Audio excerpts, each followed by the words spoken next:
Hey everybody, welcome back. This is Rudy with Alpha Investments. And today, we're going to talk a little bit. We need to talk about a few things. And today, what I want to talk about is I want to talk about income and people's perception of money and how people feel like if you don't have a shit ton of money or if you're not very well off or born into it, they have an automatic perception that, well, you have no chance. You're a failure, you're done. You know, hey, I watch this guy on YouTube named Rudy, and he has all these cards and everything, and I can never get to that point. You know, the guy's got millions. Well, first of all, I don't have millions. I wish I did. That'd be awesome. You can't really look at things that way because, first things first, everything you're seeing in the cards and the products I show in my videos are kind of like results of 20 years of me doing this. 20 years, people. You know, you do anything in this world for 20 years, and you're probably going to get pretty damn good at it, and you're probably going to see everything in the book, and you're going to experience the ups and downs, and, you're going to have been around the block a few times. But there's a couple things. This video, I really want to go into the kind of how people view their income, and how much, I'm trying to think of a good word to use. I just think kind of how people spend it, and what they feel is a lot of money, and what they feel is a little bit of money. And kind of a good continuation for this month for talking about the small businesses and how people handle money. I think it's a good fit. So I've been kind of wanting to do this one for a little while. It's been on my list probably since towards the beginning. Yesterday I had a day off and I was sitting around and I was playing my old school Game Boy and I was like, beep. Oh yeah, look, ooh, pea green screen. Ooh, no color. Ooh, Game Boy Color. So I was playing Pokemon Pinball. And old school, and I only play games if I have the box and the instruction book next to me. You can't play the video game unless you know you have the box and the booklet next to you. It's a comfort factor. So now I'm like, oh, I feel good. So, when I played this game, and this all kind of came to me while playing pinball, Pokemon Pinball. And it made me think that when I was playing the game, and you're hitting the stupid little ball around, and you're playing pinball, even though you're hitting it and you kind of try to guide where it's going, you really have no clue where the ball is going to go, and you really don't have control of it. It's like a lot of different, little machines and claw machines and video games and casinos and electronic thing. I mean, you may feel like you may have influence, but a lot of these items in this world, you really don't have any real influence. It's kind of predetermined. It's programmed in. And it really made me want to do this video. I thought this was a good time to do it. So, first thing, a lot of people, I want to give you a little story. We're going to start here. So, when I worked at one particular brokerage firm, this was about 6 to 7 years ago now. And I was the broker and I would call certain clients. I got to tell you guys this, because when I would call some people, no joke, not BS, this is how the conversation would go. And hang on, let me give you an example. This was years ago, so remember, cell phones were real big. So let me give you an example. So if I was at the office and I was working, I'd call up a client, I'd pull up their paperwork and I'd say, hey, oh, wow, I haven't talked to Timmy over here in, 6, 7 years. No one's even heard from the guy. Is he even alive? So we'd call him up. Hey, yeah, hi, Timmy? Yeah, this is Rudy, with Alpha Investments, yeah. Hey, yeah, I have your account in front of me. We haven't talked to you in a long time. I really just want to touch base with you, make sure everything's going okay. And, oh, yeah, no problem, Rudy. Yeah, Dev. Okay, cool. So, first thing, I got to ask you a couple questions. I have your retirement account in front of me, your 401k, your 403b, I have all your paperwork. And it shows you've been working at this corporation for 10 years. And I'm showing you make $1 million a year. You're a plastic surgeon? Oh, yeah, Rudy, I do. Oh, okay, cool. You reconstruct Timmy faces all day, and you make $1 million a year. Oh, yes, I do. Okay, cool. So, if you don't mind me asking, I'm showing on my paperwork, and this could be out of date, and, just correct me if I'm wrong. I'm showing that you make $1 million a year, but you only have $5,000 in the bank. I mean, if you have a bunch of other accounts and other advisors and brokers, and, hey, no big deal, no hard feelings. And, I just want to make sure, are you really making this much money? If so, why aren't you saving anything? So, no joke, the conversations would be like that. These people would have these huge incomes, and they would have no assets. They would have no money put aside. It would be the same thing every time. Oh, well, Rudy, you know, things have been real busy. I just haven't had the money right now. You know, eventually I'm going to save money. Same shit. All these people. Plastic surgeons redoing Timmy faces. You know, engineers, same thing. You know, and these people would have no money put aside. And that's really where a lot of my investing and money being put aside stemmed from. Because I was like, you know, how come these people make all these this income and this massive, massive gross income? I don't want to go into gross versus net taxes and the economy and politics. I'm not going to go into that. But the thing is, what's the deal? And, you know, this is from my personal experience. And it turns out, I don't want to turn this into a story time video, but, you know, these people would have all this income and they would have nothing to show for it. Nothing to show for it. It was a real quagmire, let me tell you. They'd have nothing. It just didn't make sense. It was ridiculous. And then I'd call up somebody else, and I would talk to this other woman I've talked to for years, you know? And I'd call her up. Hey, yes, hi, Mrs. Sally? Yes, hi, how are you? Oh, this is Rudy. Are you still working for Walmart? Oh, yes, I am, thank you, okay. And, wow, you've been there a long time, and you have $250,000 put aside. You see my point? Like, you would get these crazy things. And little old lady have all this money and these crazy things. And she didn't even care about it. But she saved. She understood that the money being generated, the money being saved, and the money being put aside was like a trade-off for time. That's all it is. The most valuable asset in this world is time. It's the only asset that you really can't purchase more of. That's the only reason everybody who watches this video right now, the only reason you go to work right now, and the only reason you're putting up with that shitty job that you're pissed about, and you think your boss, you're just like, dude, how is my manager, how did they even get there? How did these corporate people come in every so often? How did they get those jobs? They're flipping idiots.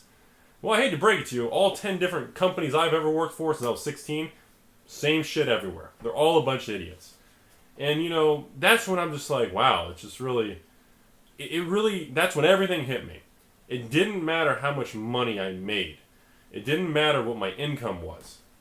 All that mattered was really what I did with the money.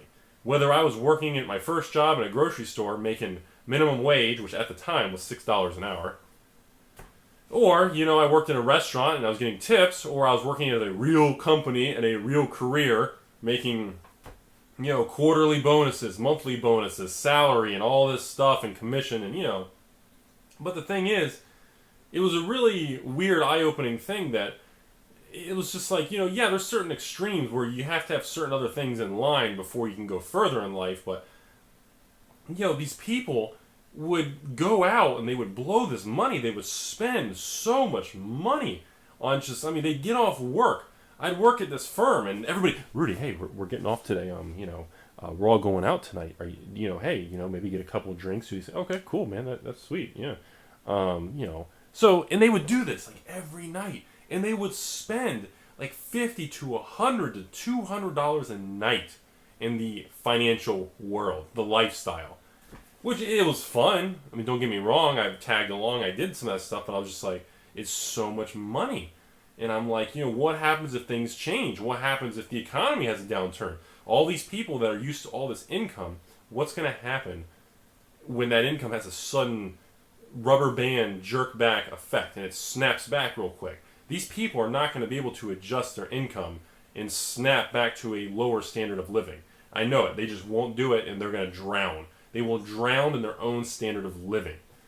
And it was a really wild thing. And so, you know, wrapping this up here, back to the beginning, I want people to know that, you know, like, for example, when you see my videos and the Magic and the MTG and the Wizards and the different products, you know, this is a result of me slaving away at a lot of jobs that were really brutal. And I traded a lot of my years since I was 16 working for these companies to acquire the money. I traded the time instead of going out and doing fun things, and I sacrificed all the time when I was younger, which I don't know if that was worth it. Sometimes I look at the boxes, I'm like, oh, it was all worth it. Other times, you know, you kind of go through those moods, sometimes late at night, early in the morning, you're like, I don't know. Was it really worth it? Should I have really spent all the money on these cards? Should I really maybe just traded in the assets for more experienced things in life? You know? And I know you should balance it, this and that, but, you know, when I became obsessed with Magic 10 years ago, 15 years ago, yeah, I never really looked back. So now everything I do, it's just, you know, I compare it to Magic. You know, it's, hey, you know, all of it. Hey, Rudy, yeah, we're all going out tonight, man. You want to go out to dinner? Man, I don't know. I can't go out to dinner tonight, guys. You know, if I go out and spend $50 tonight, I could stay home, eat some ramen or ramen noodle soup or Kraft mac and cheese, and, you know, I could take that $50. I could buy, you know, another box of something or another reserved list card. And that's what happened. Everything became relative to me of how many boxes or reserved list cards everything in the world equated to. I'm driving down the road and I see, oh, I'd like to do that. Everything I see is in my head is just numbers like Matrix shit, where it's just like everything's how much can I get for that? Oh, well, that I don't want to waste my money on that. I could buy, you know, an Arabian Nights, blah blah blah, an antiquities, blah blah blah. So, you know, I took it to an extreme, but swinging back around, I just want a lot of people to realize that you don't need to have a relative high amount of income. You just need to be smart with the money. You know, I know everyone's probably seen my credit card warrior video or Wolf of Rudy thing and all that. And, you know, to, you know, jump off of that topic, you know, if you are paying interest, if you're paying fees to banks, if you're doing stupid shit, if you're wasting, if you're nickel and diming yourself by a few dollars a day, buying things that really give you a temporary satisfaction, or they're irrelevant, or they're unhealthy for you, or, you know, that impulse buy at a register or a drive-thru. You know, oh, it's a couple dollars, Rudy. Rudy, God, Rudy, you're so frugal and selfish and just, you're an idiot. There's more to life than just counting every penny. Well, you're probably right, but everything can be, it depends where you want to take it on that scale. And, you know, a lot of people just really blow all their money. And when I worked at these companies, especially the brokerage firms, and I saw thousands of people's accounts and information and numbers and the history of the account and the charts, and you would see how much money they'd save and deposit and withdraw, and it really opens your eyes to, holy hell, most people are dead flippin' broke.